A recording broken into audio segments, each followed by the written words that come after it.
नमस्कार। देश काल में आपका स्वागत है। मैं हूं मुकेश कुमार। दोस्तों, एक बड़ी घटना हुई है। प्रधानमंत्री नरेंद्र मोदी के कार्यालय में पीएमओ में एक किस्म का तख्ता पलट हो गया है। ये तख्ता पलट जुड़ा है डॉक्टर हीरेन जोशी से।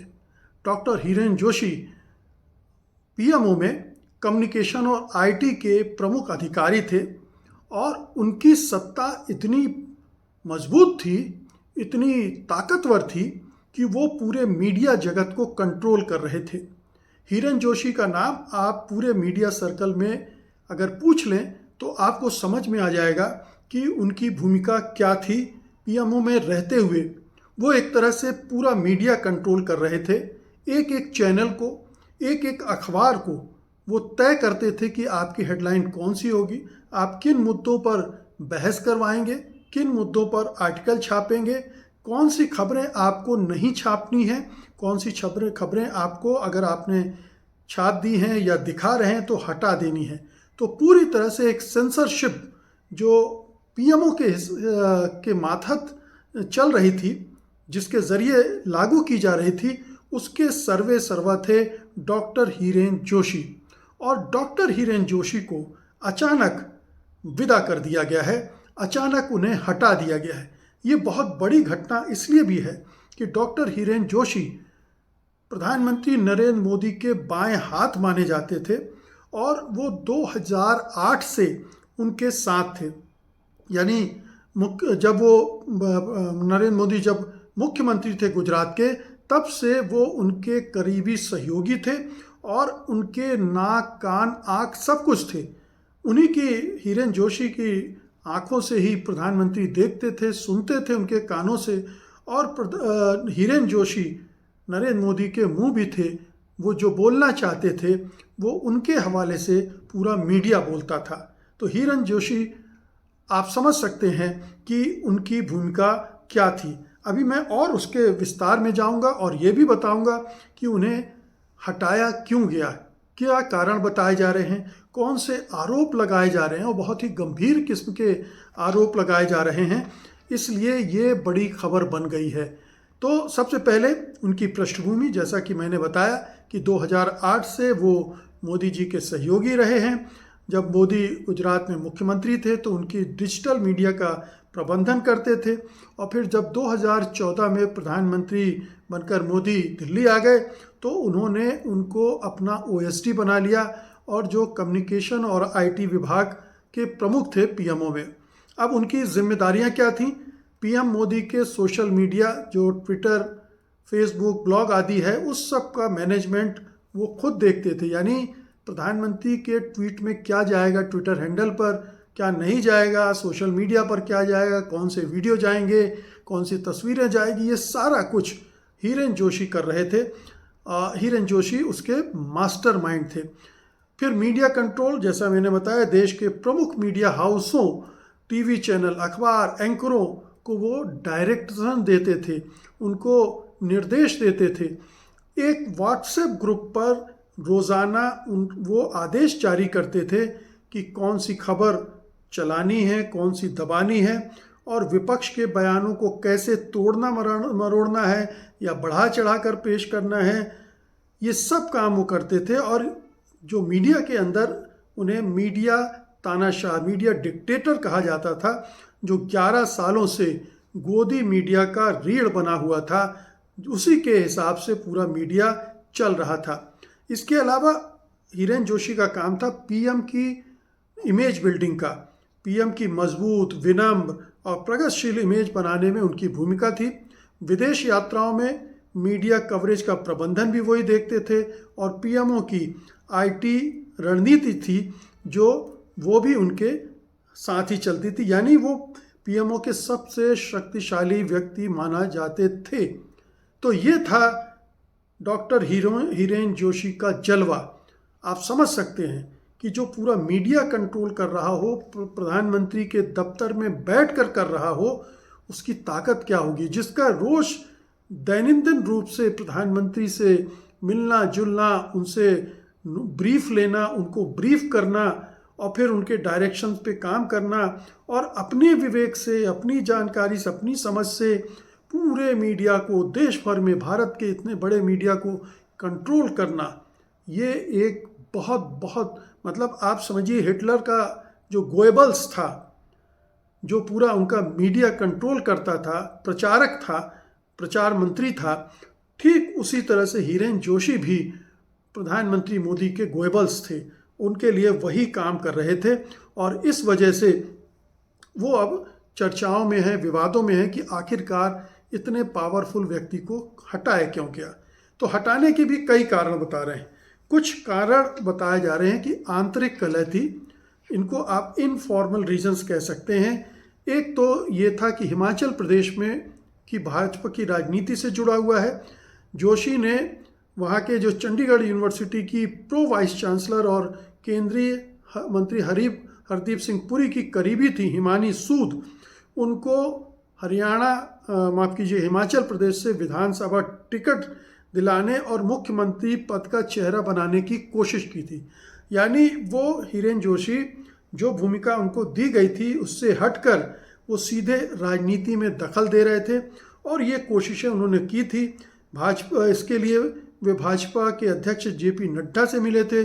फिर जेपी नड्डा ने अमित शाह को ये चीज़ बताई और अमित शाह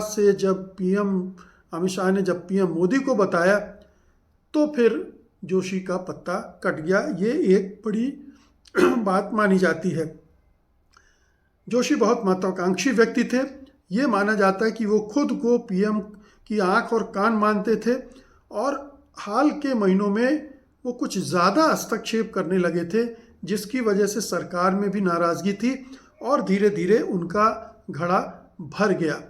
अब दूसरे कारणों पर आते हैं कि किस तरह से उन पर करप्शन के आरोप लग रहे हैं कि उन्होंने प्रधानमंत्री कार्यालय में रहते हुए अपने हित साधने की कोशिश की और किस किस तरह इसके तथाकथित भ्रष्टाचार के आरोपों से वो जुड़े रहे हैं। पहला तो आरोप जो उन पर लग रहा है वो है बेटिंग ऐप में उनकी हिस्सेदारी को लेकर। एक दुबई बेस्ड बेटिंग ऐप, नाम अभी साफ नहीं, लेकिन उनके उस बेटिंग ऐप के मालिक जो हैं रवि तिहारवाला का जिक्र बार बार किया जाता है। इसमें बेटिंग ऐप में जोशी की प्रत्यक्ष या अप्रत्यक्ष हिस्सेदारी थी।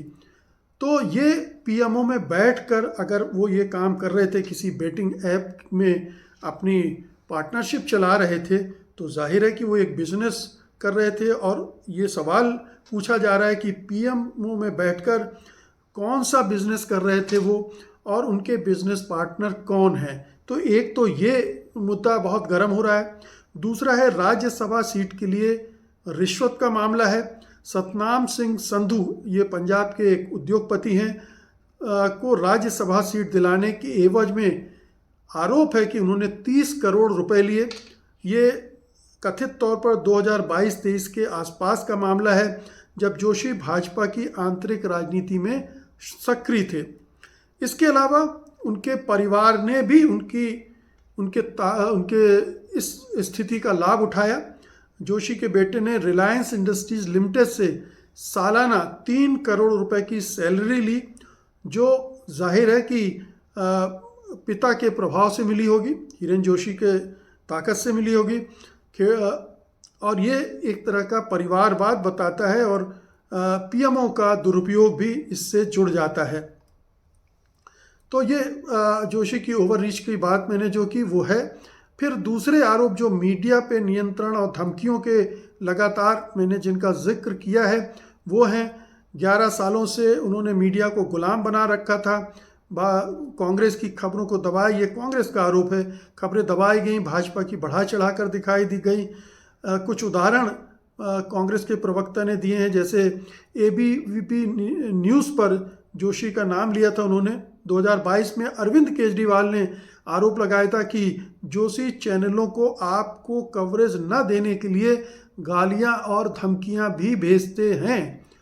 ये हिरेन जोशी जो व्हाट्सएप पे मैसेज देते थे उनसे कुछ लीकेज हुआ था और वो बाहर आया था, उसके बेसिस पे ये सब कहा जा रहा था। एक तीसरा जो मसला है वो है उनके जो इंटरनेशनल कनेक्शन थे उनसे जुड़ा हुआ था। जो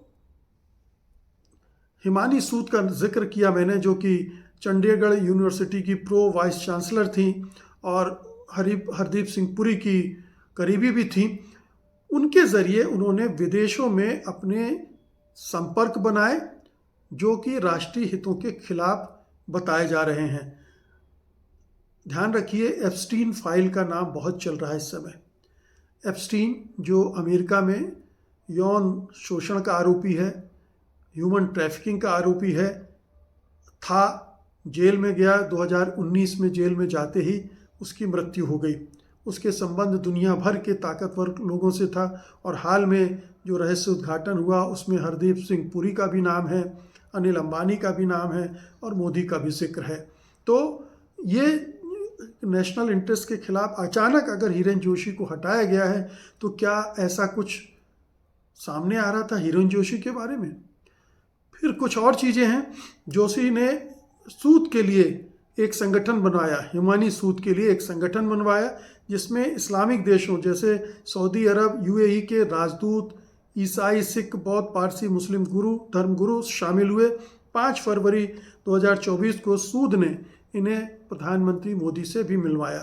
तो आप देखिए हिरेन जोशी के कनेक्शन हिमानी सूद से, हिमानी सूद कैसे प्रधानमंत्री तक पहुंच जाती हैं इन सबको प्रतिनिधिमंडल को लेकर। फिर वेटिकन सिटी की यात्रा की। सूद ने पोप लियो से मिलवाया, जहां पीएम मोदी की फ़ोटो देकर 2024 लोकसभा चुनाव में जीत का आशीर्वाद लिया। ये क्या था? हिमानी सूद इतनी बड़ी रैकेटियर हो गई, इतनी बड़ी लॉबिस्ट हो गई, इतनी बड़ी नेटवर्किंग करने वाली हो गई और जिनका इस्तेमाल हिरेन जोशी कर रहे थे। पीएम के साथ हिरेन जोशी ने अमेरिका, यूरोप आदि की बहुत सारी यात्राएं की और कई यात्राओं में उस सूद को भी साथ ले गए, जहां बड़े लोगों से मिलवाया। 25 सितंबर 2025 को सूद ने मैं हूँ भारत अभियान लॉन्च किया जो पीएम की 75वीं वर्षगांठ पर जयंती पर आधारित था। इफ्तार पार्टी भी वो करते थे और हिमाचल कनेक्शन जो था जिसका जिक्र मैंने किया, मुख्यमंत्री पद का चेहरा बनाने की कोशिश की और फिर उनको हटाने की बात हुई। तो ये सारे खुलासे हुए हैं। कांग्रेस ने कहा है कि अगर पीएमओ के अंदर रहते हुए कोई व्यक्ति इतना ताकतवर है और इस तरह से अपनी पोजीशन का दुरुपयोग कर रहा है तो ये बहुत गंभीर बात है। प्रधानमंत्री मोदी की नाक के नीचे ये सब हो रहा है, हुआ है, होता रहा, उन्हें पता भी नहीं चला और अब उन्हें हटाया गया है। तो ये एक इसको लेकर उन्होंने सवाल उठाए हैं और चेतावनी दी है कि अगर पूरी जांच ना हुई, सारी चीज़ें सामने ना आई तो फिर वो खुद खुलासा करेंगे। तो ये एक बड़ी घटना बन गई है कि हिरेन जोशी पीएमओ में प्रधानमंत्री के बाएं हाथ, इतने ताकतवर आदमी इतने सारे आरोपों से घिरे हुए हैं और उन्हें हटाया गया है। अब सवाल उठ रहा है कि पीएम मोदी क्या चुप रहेंगे, कुछ बोलेंगे इस बारे में, पीएमओ की तरफ से कोई सफाई आएगी या इसे चुपचाप दबाने की कोशिश होगी और क्या विपक्ष इसे चुपचाप दब जाने देगा? एक सवाल। दूसरा सवाल है कि हिरेन जोशी की जगह अब कौन लेगा पीएमओ में? क्या आईटी सेल के प्रमुख अमित मालवीय वहां जाएंगे? कहा तो ये जा रहा है कि प्रधानमंत्री गुजरातियों के अलावा किसी और पर ज़्यादा विश्वास नहीं करते। हिरेन जोशी गुजरात के थे और अब फिर उन्हें गुजरात का ही कोई आदमी इसके लिए चाहिए या उन्होंने शायद तय कर लिया है। हालांकि अभी अश्विनी वैष्णव को ये जिम्मेदारी दी गई है, लेकिन जाहिर है कि अश्विनी वैष्णव मंत्री हैं, उनके पास ना इतना वक्त होगा और ना ही प्रधानमंत्री उन पर इतना भरोसा कर सकते हैं। इसलिए वो कोई अपना खास गुजरात से ही लाएंगे या अमित मालवीय पर अगर उनका भरोसा बन गया होगा तो फिर उनका, क्योंकि हिरेन जोशी के पास बहुत सारे और रहस्य हो सकते हैं पीएमओ से संबंधित, प्रधानमंत्री मोदी से संबंधित, और ये रहस्य बेशकीमती होंगे। वो प्रधानमंत्री को बना और बिगाड़ सकते हैं अगर वो रहस्य खुल जाएं कि पीएमओ में क्या क्या होता रहा है, प्रधानमंत्री क्या क्या करते रहे हैं, किन से मिलते रहते हैं, किस तरह की डील वो करते रहे हैं।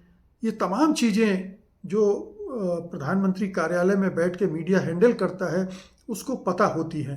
तो हिरेन जोशी इस मायने में अभी भी बहुत ही कहना चाहिए कि संवेदनशील व्यक्ति हैं और प्रधानमंत्री मोदी उनको पूरी तरह से अपनी गिरफ्त में ही रखेंगे। उनको आज़ादी तो नहीं मिलेगी कि वो मीडिया में जाएं और कुछ कहें।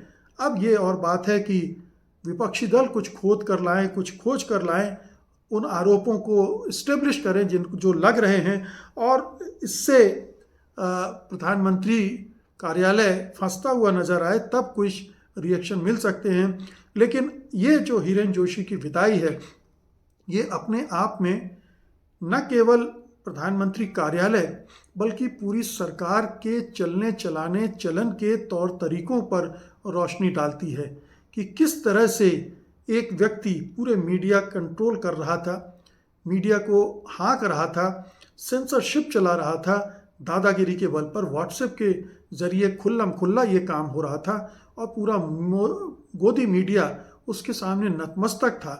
पूरे चाहे मालिक हों, संपादक हों, पत्रकार हों, एंकर हों, सब उनके निर्देशों को मानने के लिए मजबूर थे। उन्हें मानना ही था, उनके पास कोई चारा नहीं था।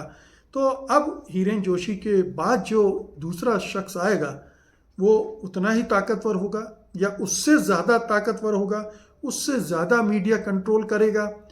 प्रधानमंत्री उससे क्या अपेक्षा रखते हैं ये देखना है। लेकिन इतना ज़रूर है कि हिरेन जोशी के बारे में ये जो खुलासा हुआ है ये प्रधानमंत्री की छवि को और भी नुकसान पहुंचाने वाला है और भी उसको ध्वस्त करने वाला है। क्योंकि अगर पीएम मोदी के खासम खास अपने इनर सर्कल में, अपने किचन कैबिनेट में ही इस तरह के लोग हो सकते हैं, तो आज सोचिए कि और क्या क्या खतरे पीएमओ में नहीं होंगे और क्या क्या चीज़ें असुरक्षा, देश की सुरक्षा से जुड़ी वहाँ पर घपले, घोटाले, धांधलियाँ, सबोटाज क्यों नहीं हो रहा होगा। बहुत बहुत शुक्रिया आपका। धन्यवाद। नमस्कार।